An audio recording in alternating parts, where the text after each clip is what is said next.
of press conference ni Cebu City Mayor Edgar Labella. Karon atong paminawon ang opening statement ni Mayor Edgar Labella. Sir? Mayong punto ka natong tanan. Good day to all of us.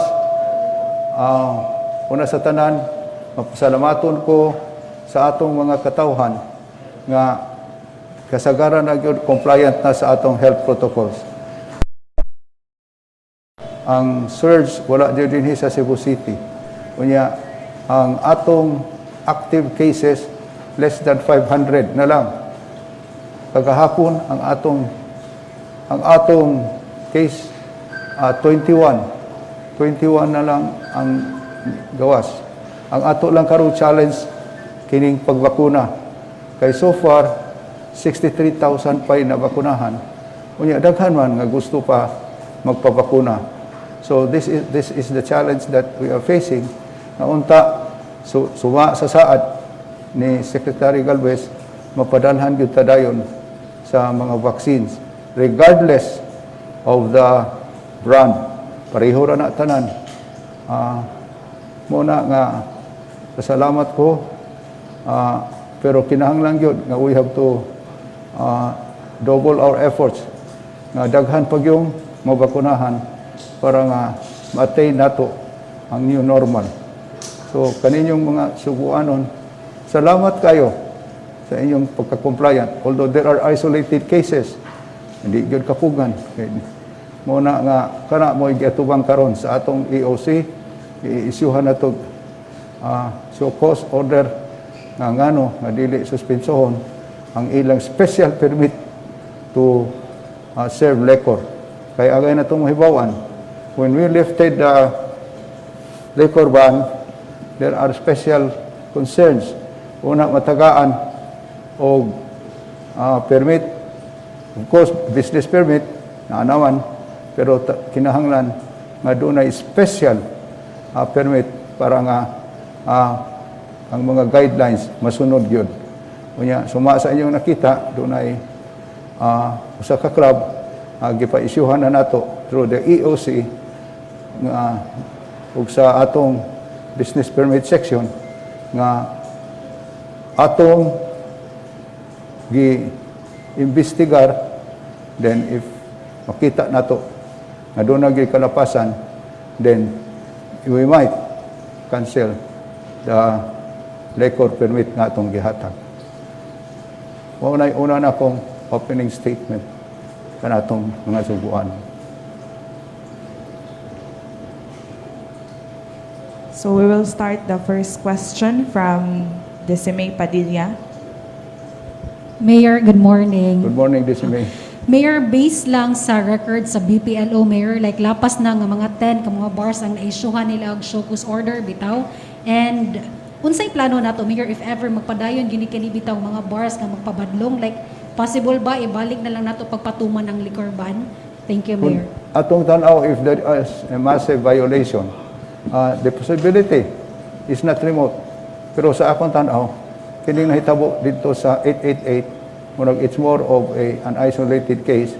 Although, nagsigig yung monitor. Si Colonel Legan, we had a talk at 6 o'clock this morning to be relentless in their monitoring of the mass gathering.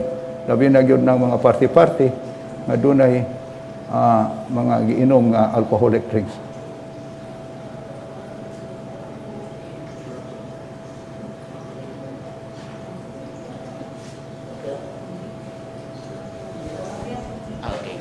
Hi, Mayor Charlie for GMA News. Mayor, regarding lang sa incident po, regarding lang sa incident sa F-Bar Cafe, mangutan na lang ko, Mayor, sa atong investigation, nagpahigayo naman. Kumusta ng investigation, Mayor? Aside from the fact nga walay, nakita sa video nga walay social distancing, nga walay face mask, naapa ba sila lain nga mga violation, Mayor, nga nabuhat? For example, ang cap sa mga customers nga na-addicto, did we get the data na po kung nalapasad ba? So, these are the things that should be considered aside from the mass gathering. Ang kining pag-wear sa mask and all other minimum health protocols parte ni sa investigation.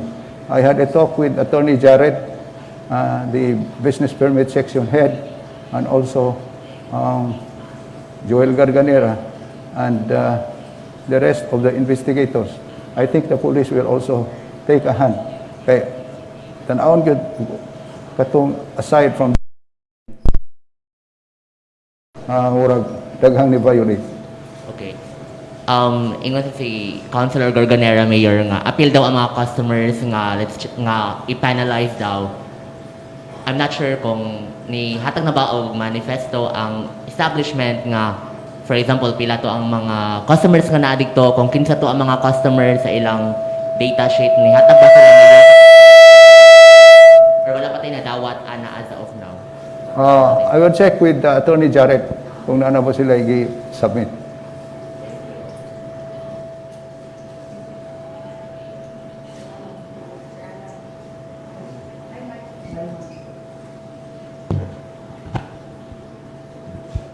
Okay, Mayor, maayong buntag. Gamay follow-up lang with regards sa Risto Bar nga issue. Like, pending sa pakisusi, Mayor, ano mahitabo? Is it i-close or pa-close ang kaning naasoy nga business establishment? Ako nahibawan, while the investigation is still ongoing, i-operate pa nila, allowed to operate while the investigation is ongoing. Mayor, what happens if masakpan na po nga nag-violate ang kaninga club or bar even if under investigation sila? The consequence is that we will cancel their liquor permit, and if it's really grave, we will close their establishment if there is a rampant violation, in spite of the fact that they were given the opportunity to correct and to comply with the minimum health requirements. If they insist, then the city, through its power to close, if they are really adamant in complying with the health protocols. Warning ni nato, Mayor? Unsa? Warning ni nato sa ilaha? Unsa? Warning ni nato, Mayor? Yeah, with a stern warning that a repetition will be dealt with more severely. Will be dealt with more severely. And we will use the power of the government to really regulate the health protocols. Otherwise, simbako lang, mabalik na sagsaka. Now, maayo ang atong lakaw. We have only 500 active cases. So, I think we should continue to be more vigilant, not complacent in dealing with this problem. Okay, Mayor, nag-isgot na mo itag mass gathering. Usa sa mga na-issue ang regarding sa launching sa Duterte pa rin movement Sunday sa usa ka hotel. Naabot na ba ni sa imuhang attention, Mayor? Although ako na-interview na ang ilahang organizer and they claim nga wala kuno sila na supak nga protocol, but still the city muhimo bagyapon og investigation with regards to this. Actually, I think the establishment was the one undertaking this. This is a private establishment. Muna nga, it was brought to our attention, but kinahanglan there should be specifics. So karon again, I am tasking EOC and of course the business permit section to look into this kung unsa gay nahitabo. Kay wa man ko ka unsa basta ang ikuana nga dunay mass gathering dito, but this are raw information. So ako lang klarohon ang hotel and the organizer, unsa man na i-summon, There's going to be a investigation, find out if how it happened, why it happened, and how long did it happen.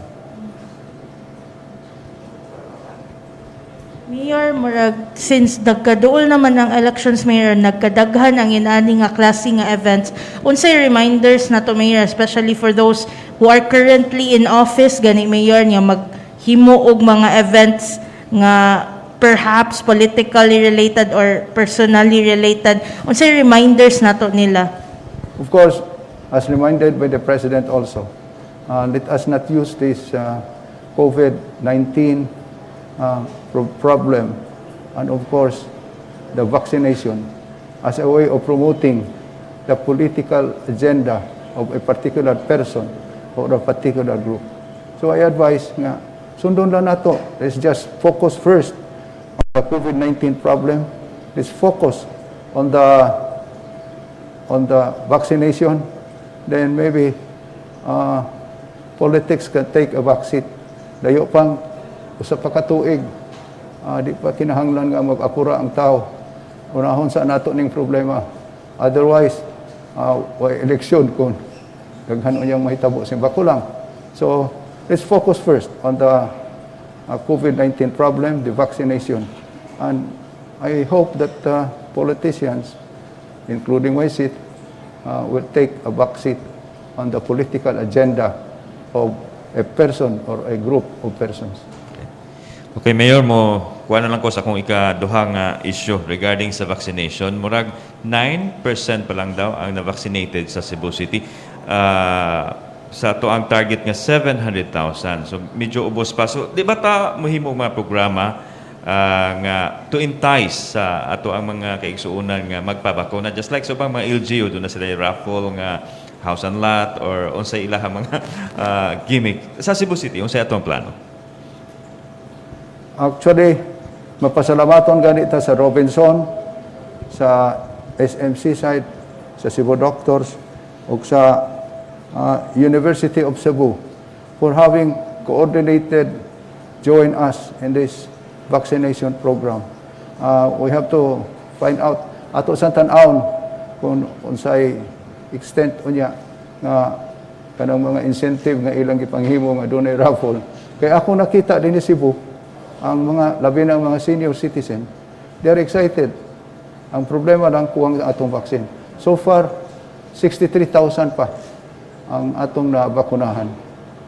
Wabay pressure gikan sa national nga kinahanglan nga paspasan ang ato ang wabay pressure gikan sa atong national nga kinahanglan mas paspasan pa nato ang pag-inoculate. Una nga naghangyo kita sa national nga medyo dalion og jutay. Dalion gyud kay daghan kaayo pang gusto magpabakuna. But kung ang atong supply, una nga sa Cebu City, I think di man siguro kinahanglan pang naapatay daghang incentive because senior citizens are really, and many Cebuanos are really excited on having vaccinated. So ato lang klarahon, gustuhon man nato nga i-vaccinate ang tanan but kulang tag bakuna. Kulang ta sa pagkakaroon. Thank you. Thank you, Mayor.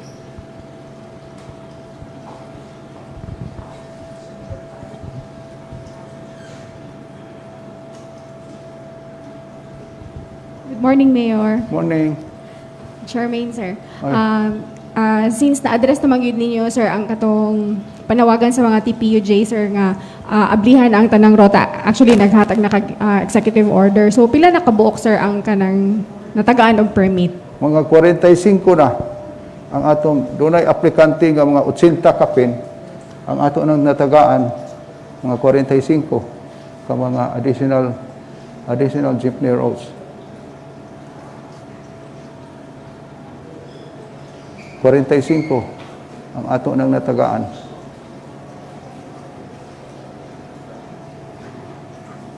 Ano ni siya ang coping up, sir, sa new normal? Ha? New normal na ni siya pag-cope up, sir? Actually, mao ni gipangayo para sa traditional jeepney. Pero actually padung nataani kung tan-aw nato, there are no violations, observance of health protocols. Magsige ta og hatag og ruta. Thank you, Mayor.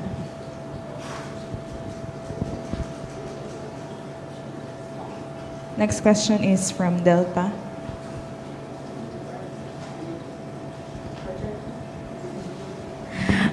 Mayor, last week, nahuman naman ang budget hearing for the supplemental budget nga 4.4 and 1.2 billion ani is going to be for the payment of the remaining balance of the SRP loan. So, since tomorrow Manila i-deliberate sa council, Mayor, do we urge the council nga ipasar na ni ang atong SB, and what are the implications if mabayran na nato ang tibuok SRP loan?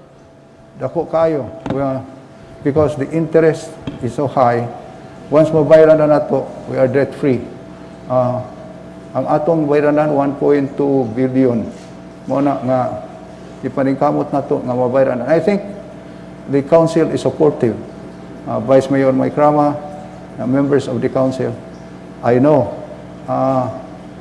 that they are also supportive of the payment of this RP loan because this will relieve us from the dako kayong obligasyon. Anyway, we have the money and I think we are prepared to pay the SRP loan. Ang implication ani, mawa na tayo utang sa SRP, debt-free, kunya ikaduha, makapadayon ta sa daghang programa nga magamit unya out of the transactions nga mo arise diha sa SRP. Follow up lang, Mayor, even if mabayaran na to ang SRP loan, Mayor, murag nagkahurot sa dangatong proceed sa SRP nga sale pag 2015. So, by now, I think mga around 2 billion na lang ang mabilin if ma-approve ang SB nato nga budget. Na-worry ba taan ni Mayor nga murag mahurot na ato ang katong funds, standing funds na to gikan sa SRP sale? Di man siguro mahurot. Di man mahurot. We still have the money. So okay ra na to, Mayor, nga makuhaan gihapon to siya. Ang SRP sale na to, Mayor. Ang SRP sale, actually, sa pagkakaroon mo raman o dili na kinahanglan una ang SRP sale. Pero murag, gi-appeal man na sa atong budget. Sa annual budget.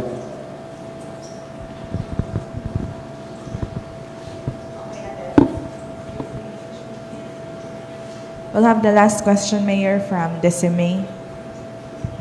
Mayor, mangungusta lang, Mayor, kumusta na ka, Mayor, like atong health condition? How are you na, Mayor? Sa unsa? Kumusta na ka, Mayor? Akong health. Yes, Mayor. Okay. Last January, I was rushed to the hospital for an ear infection. Unya, while I was at the hospital, and after a thorough test, I was told that I had sepsis or blood infection. I almost died. I thank the God for saving me, my life. It was sepsis. But karon, I was strongly advised by my doctors to take a couple of months of work in order to rest and fully recuperate because of the sepsis infection. Akong dili na ko maako nga magpahuway in the midst of this crisis nga atong giatubang. Dako kaayong hagit ang pag-atubang sa atong syudad. Imagine adto sa January, we experienced a second surge of COVID cases in Cebu City. Kanya, gibasol na ba ang mayor? Pero sige lang, for as long as I continue to work in fighting this disease. Daghang kinahanglan at timanon ni atong panahona. Mao, I decided to continue to work. My health momentarily took a back seat. Napadaplin lang una ko because I had to continue working. Considering nga manageable na ang atong COVID karon cases sa syudad, nagpadayon ang atong pagpapakuna sa atong mga constituents. I am finally heeding the advice of my doctors to have a rest. Anyway, manageable naman ang atong kaso. Joel Garganera is taking care of it. Dr. Ibones and Dr. Mitzi, AOC, and atong City Health are taking care of it. Baba ang atong surge. So I think it's about time nga I will heed the call of the doctors to take a rest and make the operation and take a vaccine at the moment. I would like to take this opportunity to pay greater attention to my recovery. During the next 3 weeks, I will be undergoing a medical workup to make sure there are no more infections sa akong lawas. To this, I will just be in Cebu City.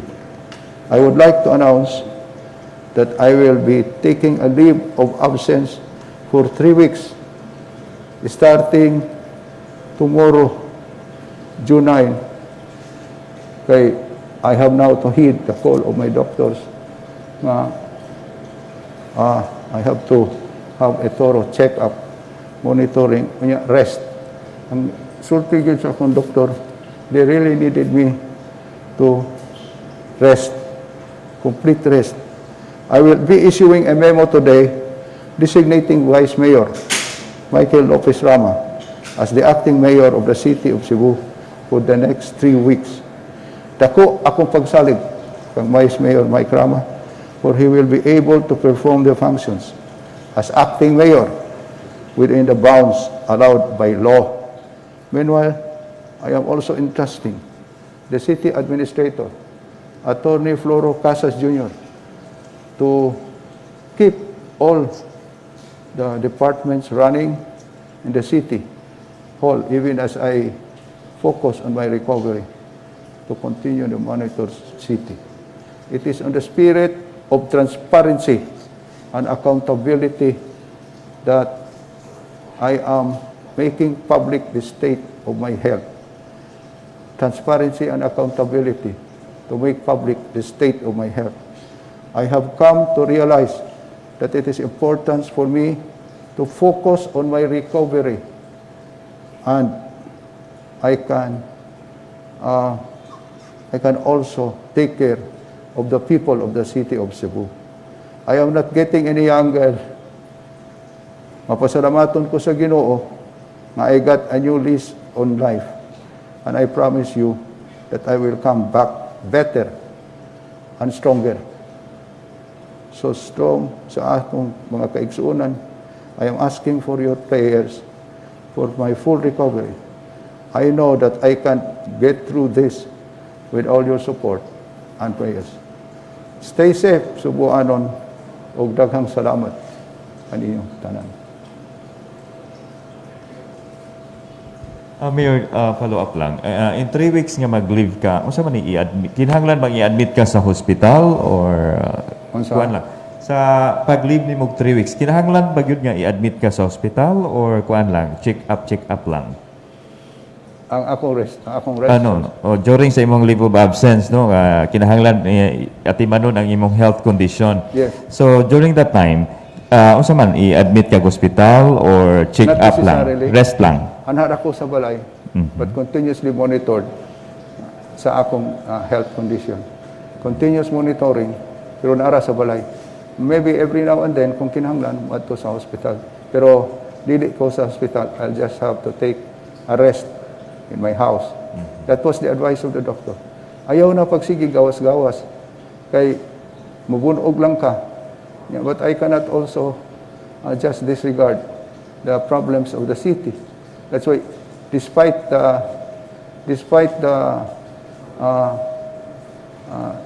ailment that I have, I really had to work. Hiding is not an option if you are mayor. So, mausad siguro nga murag ni Dakog Jutay ang akong problema. Tungod kay never stop working since January. Then I had already this problem of infection. But I continue to work. So karon nibaba naman ang atong COVID. I think it's about time I will heed the call of the doctors to have a rest. Not necessarily in the hospital. Rest good kuno. So that dili mo grabe. And I am confident that the continuous treatment will be able to recuperate my health. been working since the pandemic, mga 14 months, so time for you to rest po, Mayor. Thank you, Mayor. No more questions?